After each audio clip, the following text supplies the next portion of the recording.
हाय दोस्तों, welcome to my YouTube channel up front with Vijay Kumar. कैसे हैं आप? उम्मीद है आप सब ठीक होंगे और अपना ख्याल रख रहे होंगे इस लॉकडाउन में। कुछ जगह पर ईज़ डाउन हुआ है लॉकडाउन, लेकिन मैं यही कहूँगा आपको कि आप अपना पूरी तरह से ख्याल रखिए और प्रिकॉशन लेते रहिए।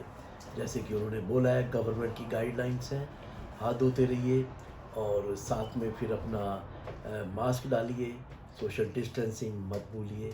तो ये सब जो है आप ज़रूर कीजिए, ये आपके फ़ायदे के लिए है। और जैसा दोस्तों हम अपने हर इस अपफ्रंट में कुछ ना कुछ नया लेके आते हैं, बातचीत करते हैं, कुछ फ़िल्मों से मुद्दे जुड़े हुए। और आज हम इसी सिलसिले में हम एक और बातचीत करेंगे अपनी इंडियन सिनेमा के बारे में, यानी कि इंडिया की फ़िल्म इंडस्ट्री के बारे में, इंडियन सिनेमा के बारे में, जिसको काफ़ी हद तक अब बोला जाता है बॉलीवुड। कुछ अपने जो अच्छे सितारे हैं जैसे अमिताभ बच्चन साहब हैं, तो बोलते हैं कि आप बॉलीवुड क्यों बोलते हो उसको। और मैं भी उनसे कुछ हद तक सहमत हूँ कि बॉलीवुड नहीं, आप इंडियन सिनेमा बोलिए, इंडियन फिल्म इंडस्ट्री बोलिए। उसमें हमें गर्व है अपने, ये इंडिया की इंडस्ट्री है। लेकिन कोई नहीं, अभी देखिए हॉलीवुड आया, हॉलीवुड के बाद उन्होंने सोचा कि मैं बहुत मतलब फिल्में यहाँ बनती हैं, तो एक बॉलीवुड का नाम दे दिया। उसके बाद कहीं जगह पे लॉलीवुड दे दिया, टॉलीवुड दे दिया, तो ये सिलसिला तो चलता रहेगा। लेकिन हम आज दोस्तों बात करेंगे अपफ्रंट में एक इंडियन सिनेमा के बारे में, इंडियन सिनेमा की हिस्ट्री के बारे में, जो मेरे दिल के बहुत करीब है कि ये कैसे और किस तरह से शुरुआत हुई। तो दोस्तों देखिए, सबसे पहले बताना चाहूँगा, हमारे हिंदुस्तान में जैसे कि 1.3 बिलियन पॉपुलेशन है और उसमें हमारा एंटरटेनमेंट क्या है? फिल्म्स, स्पोर्ट्स, यही है, क्रिकेट या फिल्म्स। तो शुरू से ही जब हम छोटे भी होते थे तो फिल्में देखना एक बहुत ऐसे होता था जैसे हॉलीडे पे कोई लेके जा रहा है। जब किसी ने कोई एग्ज़ाम पास करना, फर्स्ट क्लास आना या कुछ भी, तो चलो भाई उसको फ़िल्म दिखाई जाएगी घर वालों के साथ। तो ये एंटरटेनमेंट का बहुत बड़ा हमारे इंडिया में ज़रिया रहा है फिल्म्स।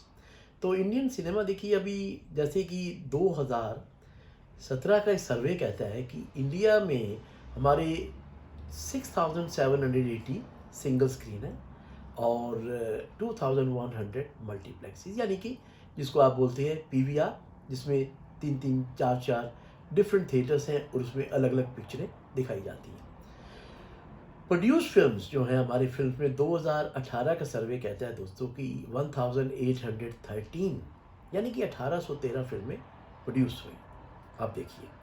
और अभी इसका जो रेवेन्यू है आपको बताता हूँ मैं, कि ग्रॉस बॉक्स ऑफिस कलेक्शन जो है 2017 का ये सर्वे है, बोलते हैं कि 2.44 बिलियन डॉलर ये कलेक्ट हुआ था बॉक्स ऑफिस पर। और इंडिया में रुपीस तो आप सोचिए कितना हो गया। और इसमें नेशनल फिल्म जो है वो 2.1 बिलियन, कैन यू इमेजिन, 2015 में ये बोला गया।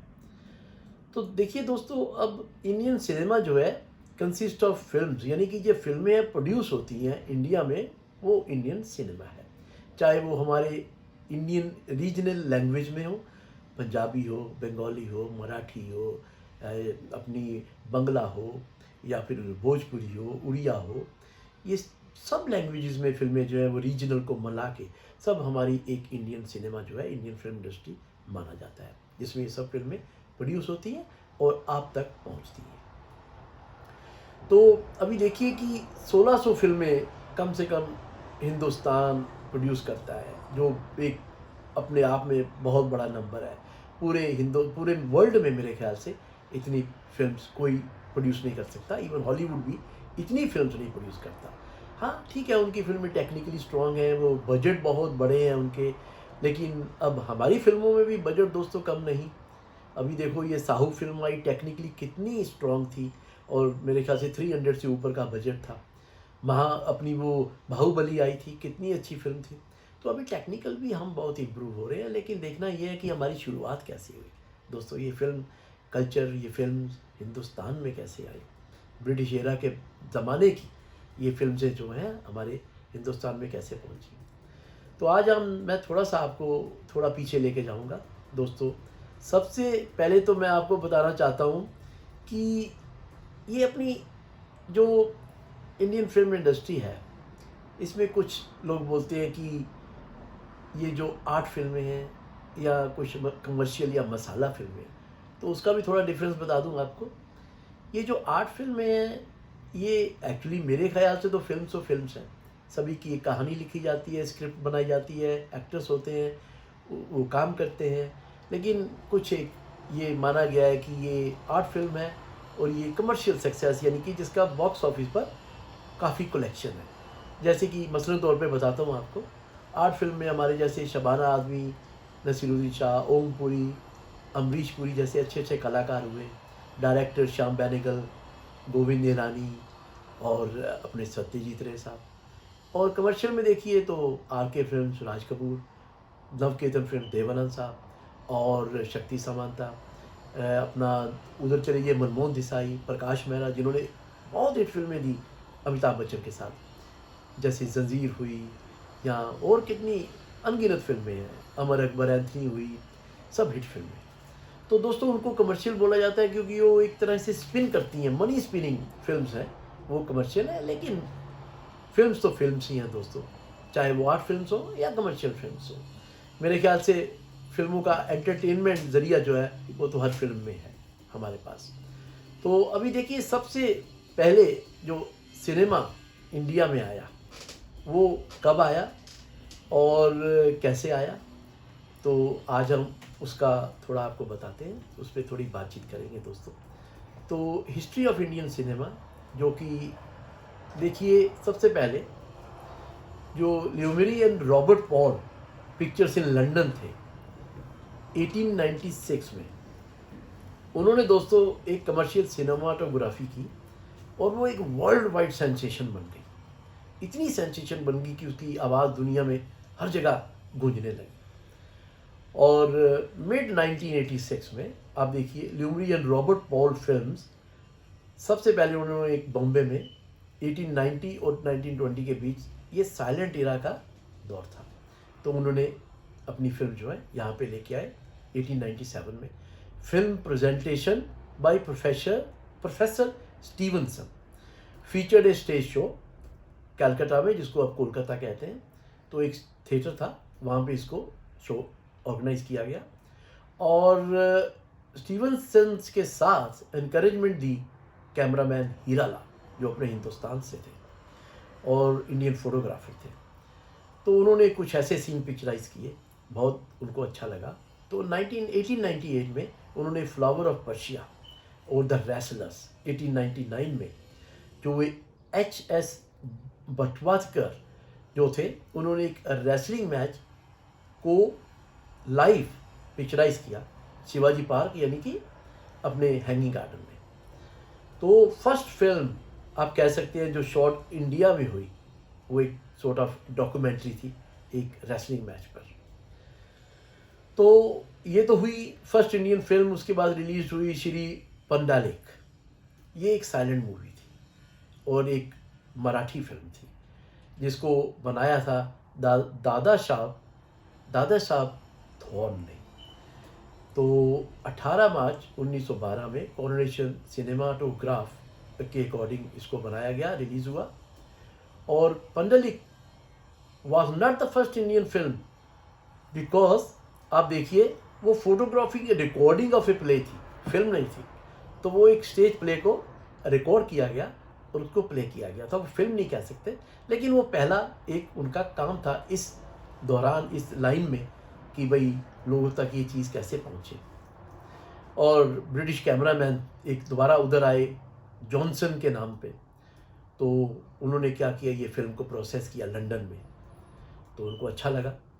तो 1912 में एक फर्स्ट फीचर फिल्म जो उन्होंने की थी श्री पंडलेक, और उसके बाद एक फिल्म आई जो राजा हरिश्चंद्र 1913 में दोस्तों, 1913 में first full length Indian motion picture. और इसको बनाने वाले थे जिनके नाम पे आज अवार्ड दिया जाता है, जो अपनी कला में, फिल्म इंडस्ट्री में, इंडियन सिनेमा में एक बहुत हाई पीक पर पहुंच जाते हैं, बहुत नाम कमाते हैं, जिनको बोला जाता है दादा साहब फाल्के अवार्ड। तो ये दादा साहब फाल्के ने फिल्म बनाई थी हरिश्चंद्र। और ये भी साथ साथ बताते जाएं कि सबसे पुराना और पहला स्टूडियो इंडिया में था एवीएन स्टूडियोज, जो चेन्नई में था, और ये ओल्डेस्ट सर्वाइविंग फिल्म स्टूडियो है दोस्तों हिंदुस्तान में। तो ये तो हुई दादा साहब फाल्के पहली फर्स्ट मोशन पिक्चर, जो एक संस्कृत एपिक्स था राजा हरिश्चंद्र, उसके ऊपर 1913 में साइलेंट फिल्म बनाई गई मराठी में। और फीमेल कैरेक्टर जो थे दोस्तों उन दिनों में ये मेल ही किया करते थे, जैसे कि अक्सर रामलीला में पहले हुआ करता था कि सीता का रोल किसी मेल ने ही पोर्ट्रे किया उसमें, तो लड़कियां बहुत कम आती थी और अच्छा भी नहीं माना जाता था लड़कियों का फिल्मों में आना। तो इसी तरह उसमें मेल ने एक फीमेल का रोल अदा किया था। तो दोस्तों ये तो हुआ पहली फिल्म। तो अब उसके बाद ये भी बताते चले कि पारसी जो हैं उनका भी एक बहुत योगदान है अपने इंडियन सिनेमा में। थिएटर जो थे वो जे जमशेद जी फ्रेम जी, वो थिएटर ओन करते थे, और उन्होंने कम से कम 10 प्रोडक्शन का जो था वो काम संभाला था उस टाइम पे 1902 के बीच में। और एक कंपनी भी बनाई उन्होंने, एलिफेंट स्टोन बाइस्कोप कंपनी, जो कलकत्ता की थी, और उसको बाद में मर्ज कर लिया गया मदन थिएटर लिमिटेड के साथ 1919 में। और उन्होंने बहुत सारे प्ले किए, लिटरेरी प्ले बंगाल में, मुंबई में, और अलग अलग जगह पे उन्होंने ये सब प्ले किए। तो सत्यवादी राजा हरिश्चंद्र एक बार फिर रीमेक दादा साहब फाल्के ने की 1917 में। और रघुपति वेंकैया नायडू उसमें सबसे पहले आर्टिस्ट थे, एक्टर, जो साउथ से बिलोंग करते थे। और ये देखिए कि 1909 से वो इसमें इन्वॉल्व थे, इंडियन सिनेमा में ट्रैवल करते थे, देखते थे, कुछ उसकी गाइडेंस लेते थे बाहर लोगों से, वेस्टर्न मीडिया से। उस वक्त तो वेस्टर्न मीडिया इतना नहीं था, लेकिन वो ट्रैवल करते थे और जानकारी लेते थे। तो फर्स्ट सिनेमा जो था वो मेड्रॉस में ही बना दोस्तों। सबसे पहला फर्स्ट सिनेमा इंडिया में जो बना था वो मेड्रॉस में हुआ, और उनको कहा जाता है कि वो फादर ऑफ तेलुगु सिनेमा है।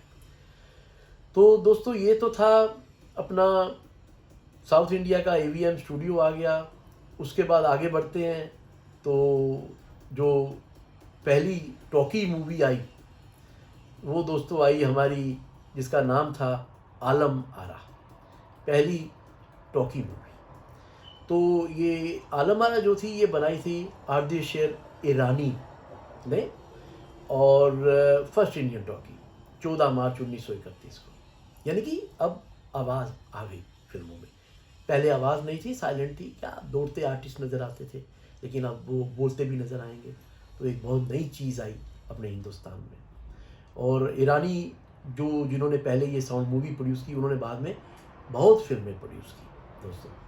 जैसे कि एक फिल्म आई थी कालिदास, उसको डायरेक्ट किया एच.एम. रेड्डी ने, रिलीज हुई 31 अक्टूबर 1931 में।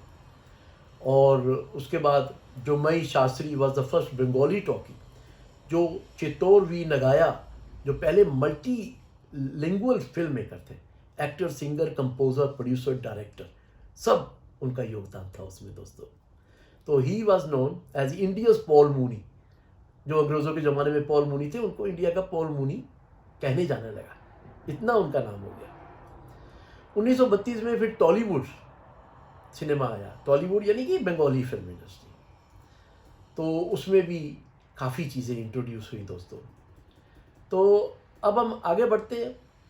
ये हॉलीवुड के बाद बॉलीवुड 1933 में इंडियन फिल्म इंडस्ट्री, जो ईस्ट इंडिया फिल्म थी 1933 में, वो कंपनी आई, प्रोड्यूस की उन्होंने। पहली फर्स्ट तेलुगु फिल्म की उन्होंने सावित्री, जो एक स्टेज प्ले था। उस ज़माने में स्टेज प्ले होते थे और राइटर लोग थे वो स्टेज प्ले ही लिखते थे, फिल्म्स का तो पता नहीं था। तो स्टेज प्ले लिखते थे, उसको बाद में उसको ही अडॉप्ट करके स्टेज प्ले को एक पिक्चर के रूप में बना दिया जाता था, फिल्म के रूप में। तो दोस्तों अभी बहुत काफ़ी कुछ हुआ इस दौरान, लेकिन मैं कुछ बताना चाहता हूँ आपको। 10 मार्च 1935 को एक और पायनियर फिल्म मेकर आए जिनका नाम था ज्योति प्रसाद अग्रवाला। उन्होंने एक फिल्म बनाई ज्योमती इन असमीज लैंग्वेज में। और Jyoti Prasad went to Berlin to learn more about film, कि भाई ये फिल्म मेकिंग जो बाहर वाले हैं वो कैसे बनाते हैं, ताकि उनको हम ग्रैब कर सके, सीख सके उनसे। जो तो बर्लिन गए तो उन्होंने सीखा और एक फिल्म बना दी, इंदिरा मालती, अनदर फिल्म जो उन्होंने बनाई, प्रोड्यूस डायरेक्ट उन्होंने खुद की, आफ्टर ज्योमती। तो दोस्तों first film in studio, first film आपको बताई कि कौन सी अपनी साइलेंट के बाद आलम आरा बनी, साउंड के साथ बनी, लोगों तक आवाज़ पहुंची। इसके बाद क्या हुआ तो दोस्तों हम अगले एपिसोड में आपसे बात करेंगे, आगे लेके जाएंगे कि अपना इंडियन फिल्म इंडस्ट्री का दौर आगे कैसे बढ़ा और किस तरीके से हम आज 2020 में बैठे हैं तो कहाँ पे पहुँचे हैं। तो अभी हम आपको और भी आगे बताएंगे, लेकिन जाने से पहले दोस्तों अपना ख्याल रखिए इस लॉकडाउन में और प्रिकॉशन लेते रहिए। मेरा चैनल अपफ्रंट सब्सक्राइब करना मत भूलिए और इसको लाइक करना मत भूलिए। अपना प्यार देते रहिए, प्यार बनाते रहिए। आप हैं तो हम हैं, आपका प्यार है तो हम हैं। बहुत बहुत शुक्रिया आपका दोस्तों देखने का। नमस्कार, जय हिंद।